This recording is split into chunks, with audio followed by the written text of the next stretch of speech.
Welcome to Breakfast with Spaniels with Dr. Judy Morgan.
Remember, you can purchase all of Dr. Morgan's products at her website at www.drjudymorgan.com. Now it's time to sit back, relax, and enjoy the show. Good morning. Rainy Dallas, huh? Oh, Kansas. What are we whining about? Stuart needs something for his wine. So good morning, everyone.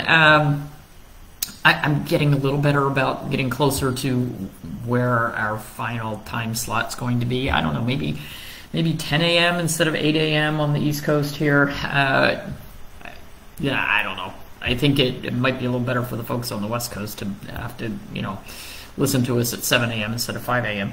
But we're here.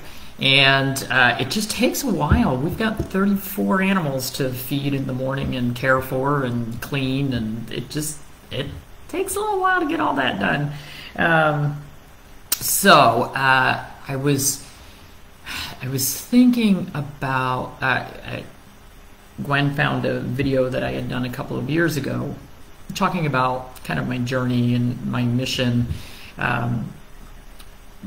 on that journey to help make our pets and the animals in our lives have healthier, longer lives. And when I originally started doing the holistic medicine and integrating it with Western medicine, there was no grand scheme, there was no grand mission. It was just, wow, this is really cool. This is helping my pet parents and my patients have better health. It's helping heal some things that we were not able to heal, especially a lot of the chronic conditions.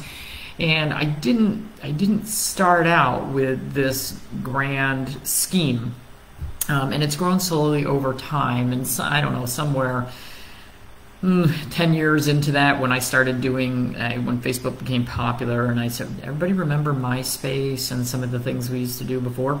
I'm aging myself. But when I wrote that first book, From Needles to Natural, and I really started doing the Facebook posts and answering questions on Facebook more to not necessarily sell more books but to promote the book, to try to help more people understand that there was more out there than just throwing drugs and chemicals and vaccines at our pets. And over time, that became the goal of changing the lives of 1 million pets. And about a week after I said I wanted to change the lives of 1 million pets worldwide, I had a Facebook post that went viral and was seen by over 1 million people. And I said, set that goal. Done. So then it became something bigger. Okay, now I have to expand that. And Jack Canfield always talks about BHAGs, big, hairy-ass goals. And if you're going to set a goal, you might as well make it big. Why play small in the arena when you can set a bigger goal and see where that takes you? So we changed the million to 10 million. And I don't know if we're there. We're probably there. Who the heck knows? Because I know that the education that I have provided for my followers and my clients is then being passed on. And I can look at the number of books that have been sold and say, okay, that's people who have read that, people who have taken in that information, and then they tell somebody else, and then somebody else tells somebody else, and then somebody else tells somebody else, and that's how you get to that point. But on a smaller scale, each one of us should have a mission, and I think that every one of you who watches our videos and reads our books and emails back and forth or messages with us, I think all of you are on a mission to improve the lives of your pets, cats, dogs, horses, chickens, in our case, donkeys, hinnies. We're on a path to try to make them healthier, make them happier. I have to say, since we've moved here to the farm, at our last house, we had a little tiny X-pen, 2 X-pens put together for our dogs. That was their only outdoor space and really their only outdoor time. So it was lay around the house, go out, do your thing real quick, and come back in. Since we've come to the farm, we don't have all our fencing up. We don't have our backyard up yet. There's posts in the ground, but no wire. And these dogs just keep wanting to go on walkabouts all over the farm. Unfortunately, there's 4 of them, and they go 4 different directions, and I can't chase them down fast enough. But we have stepped up their happiness just by giving them more space. And the smell tours that they take around the farm, you can just see the little tails are going, and they're like, oh, there's great things to eat here, and snuffle out of the grass. And since I changed them over to the Mine Pet Platters, I've stepped up their game. I thought I was doing a really good job with their diet before, and I'm having so much fun watching them eat off those platters. It brings me back to the interview that I did with Emma Rutherford probably a year and a half ago now, where she talked about her 16 Chihuahuas, and she serves their food on planks, and she puts different things on the different planks, and everybody just goes around and eats whatever they want, and they pick and choose and sort of self-medicate with the foods that they need. And I thought that was a really cool idea when she said it, and I thought that would never work. I was wrong. It works great, and our guys do switch between platters. Gabby says nobody's going to share hers, so that's fine. Everybody else just kind of like, ooh, what do you have? What do you have? And they all have similar things, and we don't put medications in the food. That's another thing that we've changed. They're getting, Stewie's the only one actually on medications, and he's getting them in a meatball so that we know that he gets it, nobody else can get it. And so even now, at this point, after 37 years of being a veterinarian, after 37 years of learning and treating, I'm still finding new ways to make life better for our animals. Looking at what we're feeding the farm animals and how can we up the game there, and we're going to fence in more pasture so that they have more room to run around, more room to graze freely, and sort of pick and choose what they need. So it's an ongoing learning curve. And so for those of you who are very early in this mission to improve the health and longevity of your pets, don't worry, you'll catch up, and you're just going to keep learning. I keep learning every single day, and I'm really, really thankful for all of you who push me, all of you who ask questions that I may not know the answers to, and I have to go look them up, and I have to learn more. I'm working on another course that hopefully we'll have out in the next month or 2 on deciphering lab results, so that you are empowered with knowledge when you have lab reports sent to you from your veterinarian. You can look at them and say, that number's abnormal, and my veterinarian didn't say anything about it. Let me look this up, see what this is, and determine whether it's something I need to question them about or whether it's probably okay. But that's part of part of the goal is to empower all of you to keep your animals healthier and to empower you to keep learning. And don't get frustrated if you hit a snag, you don't understand something. I run across things I don't understand all the time. I read these scientific articles and I'm like, I understood every other word. Like, what was that about? It's just the way it is.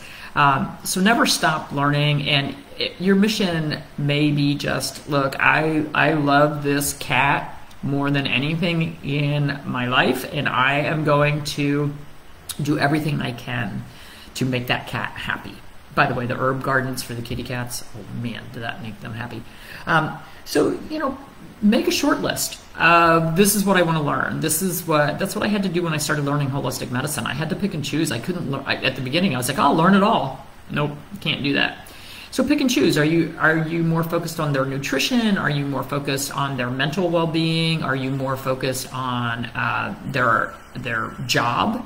My sister and her little corgi, they spend a lot of time doing agility and dog dancing and obedience work, and it's something that she's gotten into over time, but she's having a ball and the dog loves it. So if you have a dog who's a herding dog, like her little corgi, the border collies, the cattle dogs, they need a job. They really want a job. A lot of the shepherds really want a job. So figure out what that is. Make their life better by giving them a job that makes them happy and empowers them to take a little bit of control, because let's face it, we have all the control over these guys. We decide what they eat. We decide when they go outside. We decide what exercise they get. We decide where they sleep. We decide when they have to go see a doctor. So give them something that empowers them, something they have as their job. It might be going on sniff tours through the house, seeking out treats that you've hidden. It might be playing with one of the puzzle toys. But we need the mental stimulation. Holistic medicine is all about the whole body, so that includes the mind, the muscles, the digestion, everything, the immune system. So anyway, figure out what your mission is with these little guys, and who's that? That's Gwen. Figure out what your mission is with your kids and have a really good time with them. What do I serve on the platters? Oh my gosh, everything. So we're playing with a couple of different kinds of food now. We're doing weird proteins that we don't always do. So we've rotated through probably 10 proteins in the last week. We're getting raw eggs and sardines and blueberries and apples and super greens and different vegetables. I mean, I'm having so much fun, and I love putting everything on the platter. And now I understand Billy Hookman's obsession with taking pictures of Lua's food bowl. Because it's really fun and it's really pretty. And you know me, I like to color the rainbow. So I have these beautiful, colorful platters and then this food that is coloring the rainbow. So it's been really fun for me. And the dogs are, of course, loving it. I haven't started doing it with the cats yet. So that's the next goal, is to do that with the kitty cats as well. So we will see. I think the cats will also really enjoy it. Their count is a little small for the platters, so I'm going to have to figure out a different place to feed them. But we want the kitties to be happy as well. So the kitties, one kitty, the stressed out kitty, got much better with her herb garden. She's almost a normal cat now. Almost. Have a great day, everyone. I have consultations to do. Stuff.